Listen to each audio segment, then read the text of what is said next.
इस बैग को देखिए और मुझे बताइए कि इस बैग को खरीदने के लिए आप कितने पैसे दोगे। हाँ, ये बैग फटा हुआ है, लेकिन सवाल ये है कि आप पैसे कितने दोगे। 500 रुपए भी नहीं। एग्जैक्टली मैंने भी यही सोचा था, लेकिन इस बैग का प्राइस $15,917 है, यानी करीबन 12,73,360 रुपए। ये बैग इसलिए महंगा है क्योंकि इसमें ये लोगो लगा है LV यानी लुई वुइटन, जो कि एक प्रीमियम प्रोडक्ट है। और हाँ, अगर आप इस ब्रांड के जूते पहन लेते हो तो शायद करीना कपूर भी आपको नोटिस कर ले, जैसे कि कपिल शर्मा के शो में उन्होंने इन सेलिब्रिटीज के जूते नोटिस किए थे। आज सबसे महंगे जूते अक्षय सर के। आपके भी कम नहीं है, वो प्राडा के, वो लुई वुइटन के। हाँ बस ऐसे ही हम देख रहे हैं, नजर एक आंख इधर एक आंख उधर। ओके, तो ये ब्रांड लुई वुइटन ओन करते हैं मिस्टर बर्नार्ड आर्नोल्ड, और इनके पास अभी $211 बिलियन है। और जिस समय मैं ये वीडियो बना रहा हूँ उस वक्त ये दुनिया के सबसे रिचेस्ट इंसान है। ये इतना ज्यादा पैसा है कि इसमें 2 मुकेश अंबानी और एक गौतम अदानी की वेल्थ समा जाए। तो शुरू से समझते हैं कि ये लुई वुइटन कौन थे और ये ब्रांड बर्नार्ड के हाथ में कैसे पहुंचा। देखिए, लुई वुइटन 1821 में फ्रांस के एक छोटे से गांव में पैदा हुए थे जिसका नाम था अंचे। इस गांव में कोई बिजली वगैरह नहीं थी। लुई के डैड एक किसान थे और माँ टोपियां सिलती थी। लुई की बहुत ही कम स्कूलिंग हुई क्योंकि उनका मैक्सिमम टाइम अपने डैड के साथ खेतों में ही जाता था ताकि ये लोग 2 वक्त का खाना खा सके। लुई जब 10 साल के ही थे तो उनकी माँ की डेथ हो गई और उनके डैड ने दूसरी शादी कर ली। लुई को ये अच्छा नहीं लगा और 13 साल की उम्र में ही वो घर से भाग गए। उनका प्लान था कि पेरिस जाएंगे और वहाँ जाके वो एक बड़े आदमी बनेंगे, पर पेरिस उनके गांव से 200 किलोमीटर दूर था और उनके पास एक फूटी कौड़ी नहीं थी खाने के लिए भी। लुई को रास्ते में जो भी जॉब मिली वो करते रहे और एक बहुत अच्छी बात ये हुई कि एक कारीगर ने उन्हें नौकरी दे दी। वहाँ पर लुई ने लकड़ी, कपड़े और मेटल जैसी चीजों के साथ काम करना सीखा और इसी स्किल से लुई फ्यूचर में लुई वुइटन का पहला प्रोडक्ट बनाने वाले थे। लुई को फिर एक ग्रेट अपॉर्चुनिटी मिली। 1851 में एम्प्रेस ऑफ फ्रांस ने लुई को अपने ट्रैवल के लिए सूटकेस बनाने को दिया। लुई के लिए बहुत बड़ी बात थी कि उसे अमीर लोगों के साथ, रॉयल्टी के साथ काम करने का मौका मिला था। 33 की एज में मिस्टर लुई वुइटन ने शादी कर ली और पेरिस में उन्होंने एक दुकान खोली। उस वक्त पर मार्केट में 2 चीजें चल रही थी जिसका मिस्टर लुई वुइटन को बहुत फायदा हुआ। पहला था रेलवेज में तरक्की, जिसका मतलब था कि अब ज्यादा लोग रेलवेज में ट्रेवल करेंगे और अगर ज्यादा लोग रेलवेज में ट्रेवल करेंगे तो वो लुई वुइटन का सूटकेस भी यूज करेंगे। दूसरी चीज ये थी कि उस वक्त जितने भी सूटकेसेस थे वो ऊपर से डोम शेप के थे, यानी 2 सूटकेसेस को एक के ऊपर एक नहीं रखा जा सकता था। लेकिन मिस्टर लुई वुइटन के डिजाइन किए हुए सूट्स वो फ्लैट थे, यानी एक के ऊपर एक आप जितने चाहे सूटकेसेस रख सकते हैं, मीनिंग ट्रेवल में आसान। लुई के सूटकेसेस अब बहुत बिक रहे थे क्योंकि वो हाई क्वालिटी के भी थे। लेकिन फिर स्टार्ट हुई वर्ल्ड वॉर 1 और लुई को अपनी दुकान छोड़ के शेल्टर्स में छुपना पड़ा। जब 4 साल के बाद वो अपनी दुकान में आए तो सब कुछ खत्म हो चुका था, लेकिन लुई ने बिना टाइम वेस्ट किए नई लोकेशन में दुकान खोली जहां ज्यादा कस्टमर्स आ सकते थे और 70 साल की एज में उनकी डेथ हो गई। जी हाँ, लुई इस कंपनी को बस एक दुकान तक ही एक्सपैंड कर पाए थे। उसके बाद ये बिजनेस उनके बेटे जॉर्ज वुइटन के पास चला गया। लुई के एग्जिस्टिंग फ्लैट सूटकेस में एक और चीज जॉर्ज ने ऐड करी और वो था एक अनब्रेकेबल लॉक। और ये इसलिए था ताकि लोग ट्रेवल करते वक्त कीमती सामान भी ट्रेन से ले जा पाए और चोरों से ये सिक्योर रहे। जॉर्ज ने एक और चीज नोटिस की कि उस वक्त एक कोको शनेल नाम की लड़की नए नए लग्जरी प्रोडक्ट्स ला रही थी, जैसे कि परफ्यूम और हैंडबैग्स एक्सेट्रा। जॉर्ज ने सोचा कि क्यों ना सूटकेस के साथ साथ हम भी हैंडबैग्स बनाएं। फिर नोई, स्पीडी जैसे हैंडबैग्स LV ब्रांड ने तैयार किए। इसके अलावा LV का साइन भी जॉर्ज वुइटन ने ही तैयार किया था। अगर आपको कोको शनेल का नाम सुना सुना लग रहा है तो ये शनेल ब्रांड की मालकिन थी। इनकी भी बहुत अमेजिंग स्टोरी है और इस पर बुक भी लिखी जा चुकी है जो आप हिंदी में गीगल एप्लीकेशन पर पढ़ सकते हैं। कोको शनेल के अलावा यहाँ आपको 1200 से ज्यादा बुक समरीज मिलेगी जिन्हें आप हिंदी में सुन भी सकते हैं और पढ़ भी सकते हैं, जिसमें सिर्फ नॉन फिक्शनल लर्निंग वाली बुक्स हैं, जैसे कि rich dad poor dad, ikigai, wabi sabi, Doglapan etcetera.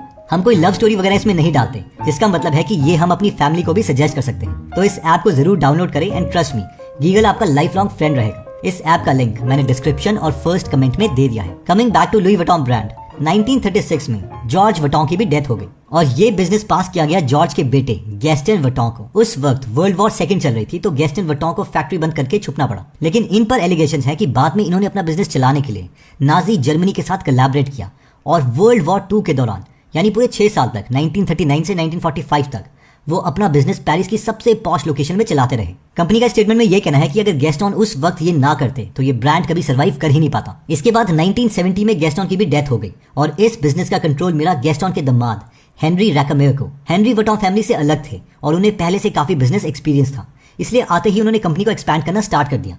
उन्होंने बहुत सी कंट्रीज में इस बिजनेस को एक्सपैंड किया, इवन बहुत सी रिटेल शॉप्स खोली और कंपनी का IPO करवाया, यानी इसे पब्लिक ले गए। IPO से जो पैसे मिले उससे और ज्यादा कंपनी को एक्सपैंड करना स्टार्ट कर दिया। और ज्यादा एक्सपैंड करने के लिए लुई वुइटन ने दूसरी बड़ी लग्जरी अल्कोहल की कंपनी मोए हेनेसी के साथ कोलैबोरेट कर लिया और ये ब्रांड LV से LV इमेज बन गया, यानी लुई वुइटन मोए हेनेसी। अब हमें से मैक्सिमम लोगों को कंफ्यूजन ये होगी कि जो भी बात चल रही है वो मिस्टर लुई वुइटन और उनकी 3 जनरेशन की चल रही है और ये बीच में मिस्टर बर्नार्ड जो कि दुनिया के सबसे रिचेस्ट आदमी है, वो कहाँ से आ गए और लुई वुइटन इनका कहाँ से हो गया। और ये जो लुई वुइटन का ब्रांड इनके हाथ में आया है वो कोई बहुत शरीफियत से नहीं आया। ये ब्रांड इनके हाथ में कैसे आया, इसके लिए पहले हम समझते हैं कि मिस्टर बर्नार्ड एक्चुअल में है कौन। देखिए, बर्नार्ड आर्नोल्ड जब पैदा हुए थे तो लुई वुइटन की तरह वो गरीब नहीं थे। बर्नार्ड के डैड एक सिविल इंजीनियरिंग कंपनी चलाते थे जिसका नाम था फेरेट सेवेनियर, और उनकी मदर को प्यार था डायोर ब्रांड से। 1971 में बर्नार्ड ने फ्रांस के लीडिंग इंजीनियरिंग कॉलेज से अपनी ग्रेजुएशन कंप्लीट की और उसके बाद अपने डैड को कन्विंस किया कि वो दोनों मिलकर रियल एस्टेट के कंपनी में फोकस करेंगे। बर्नार्ड के डैड इस चीज के लिए मान गए। बर्नार्ड एक बार अमेरिका काम से आए थे और टैक्सी वाले से बात कर रहे थे। उन्होंने उस टैक्सी ड्राइवर से कहा कि क्या तुम फ्रांस के प्रेसिडेंट का नाम जानते हो। तो उस पर टैक्सी ड्राइवर ने कहा, नहीं, मैं प्रेसिडेंट वगैरह का नाम नहीं जानता, लेकिन हाँ, मैं क्रिश्चियन डायर ब्रांड को जरूर जानता हूँ कि वो फ्रांस का ब्रांड है। ये बर्नार्ड के लिए बहुत बड़ा लेसन था कि जो ब्रांड का नाम है वो एक बहुत ही पावरफुल चीज है। अब हुआ यह कि फ्रांस में वापस आने पर उन्हें पता चला कि जो क्रिश्चियन डायर की कंपनी है उसका दिवालिया निकलने वाला है और फ्रेंच गवर्नमेंट उसकी नीलामी करने वाली है। बर्नार्ड ने अपने पार्टनर्स की मदद से इस लॉस मेकिंग कंपनी को खरीद लिया।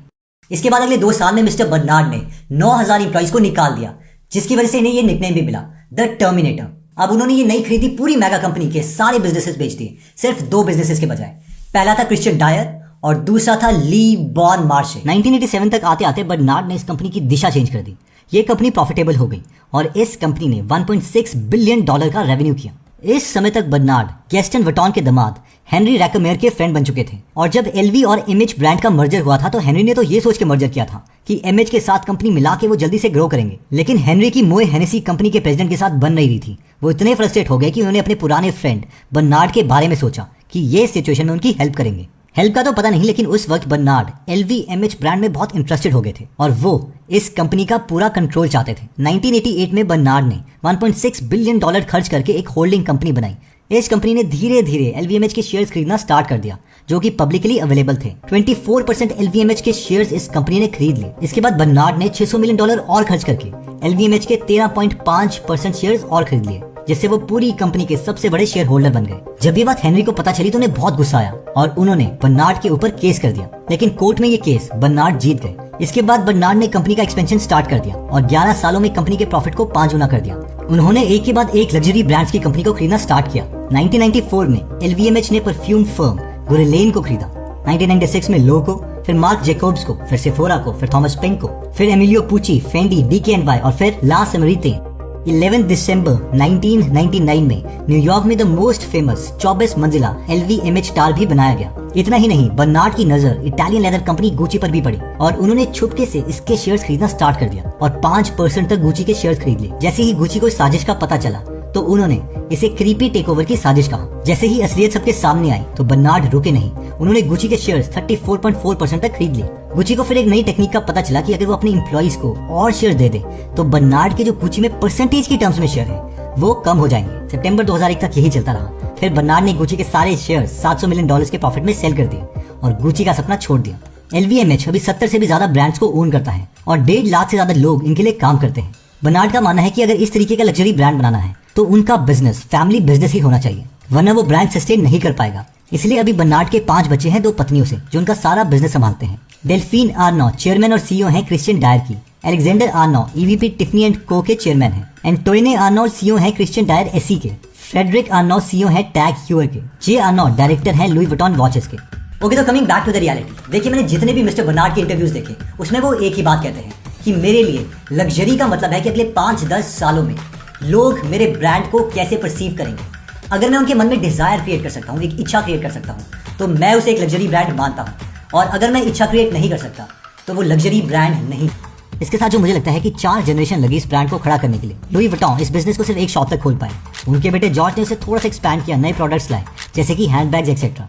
फिर गैस्टन आए, उन्होंने थोड़ा और एक्सपैंड किया और फाइनली मेन एक्सपेंशन स्टार्ट हुई हेनरी के टाइम में, जब उन्होंने उसे और कंट्रीज में एक्सपैंड करना स्टार्ट किया। इसके अलावा मैक्सिमम एक्सपेंशन तो बर्नार्ड ने की है और वो कि उन्होंने और ज्यादा कंपनीज को एक्वायर करके। इतना ही नहीं, इनकी स्ट्रैटेजी ये भी है कि वो मिडिल क्लास लोगों के लिए भी कम प्राइस में प्रोडक्ट लाना चाहते हैं, जैसे कि $500-600 में, यानी 35-36 हजार। हाँ, ये इन लोगों के लिए चीप प्राइस ही है और ये इसीलिए है ताकि मिडिल क्लास लोगों के भी मन में डिजायर क्रिएट किया जा सके और फिर बाद में वो भी महंगे लग्जरी प्रोडक्ट्स खरीदें। और अगर हम देखें तो ये स्ट्रैटेजी तो एप्पल भी करता है, जो एंड्रॉइड का सबसे महंगे वाले फोन है उतने में ही एप्पल अपना चीपेस्ट फोन का प्राइस रखता है। और एक बार जब लोग एप्पल क्लब में आ गए तो फिर वो स्टेटस के लिए एप्पल प्रोडक्ट छोड़ते ही नहीं है।